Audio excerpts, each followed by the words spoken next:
Hello and welcome back to Crime Watch Narratives. On today's episode, we're gonna talk about "I Just Killed My Dad." It's a true crime documentary aired on Netflix. Story about 17-year-old Anthony Templet who confessed to killing his father on a 911 call after shooting his father 3 times.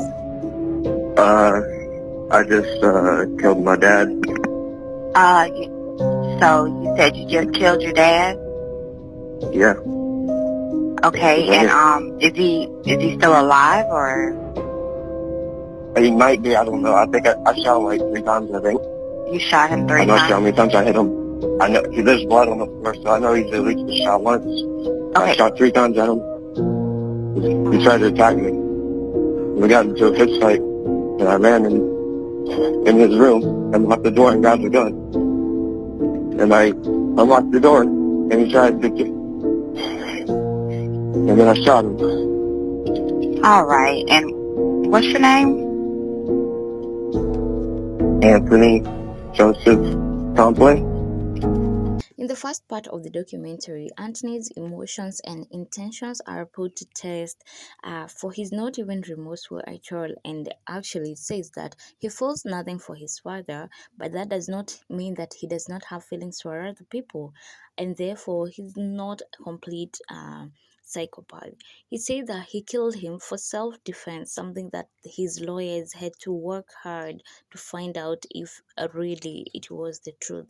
Later, he will come to know that he was once a missing child and had been living with his abductor, who is his father by name Templet. He suffered his whole life from the differences of his parents.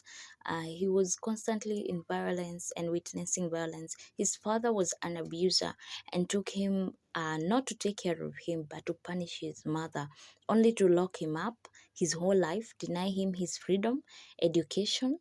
Can you imagine? He couldn't even tell, like, for sure, the address of his house, exactly which year he was born. Mm. He didn't live like a normal child. He was inflicted a lot of fear by his father through violence. So after parting ways with Anthony's mother sometime later, he comes to marry Susan. Susan is Anthony's stepmom, and at this time of his death, he's an ex-wife, but also claims that indeed he was abusive, and actually Susan had reported before even leaving. When Susan finally leaves, and of course his son too had left earlier, Anthony is left alone, and this time he was more exposed. He saw his father turn into an animal because of the frustration. He was becoming broke. He could drink a lot more and was acting all weird. And so Anthony tried to keep away from his father as much as possible, but at some point he could not avoid it. For Anthony, he knew that pulling that trigger would get him freedom and would not have to deal with his father again. He wanted an end to this kind of fear. Well, when he was finally arrested, originally he was charged with second degree murder, which was reduced to manslaughter charge. He pleaded no contest to negligent homicide for the death of his father, Bert Tempered.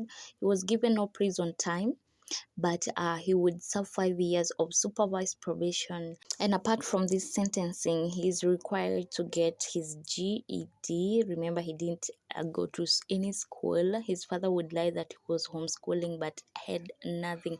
Actually, it's his stepmother who used to help him to learn how to add, to subtract, to multiply. But when it came to division, his father said that leave him alone, he's going to use a calculator.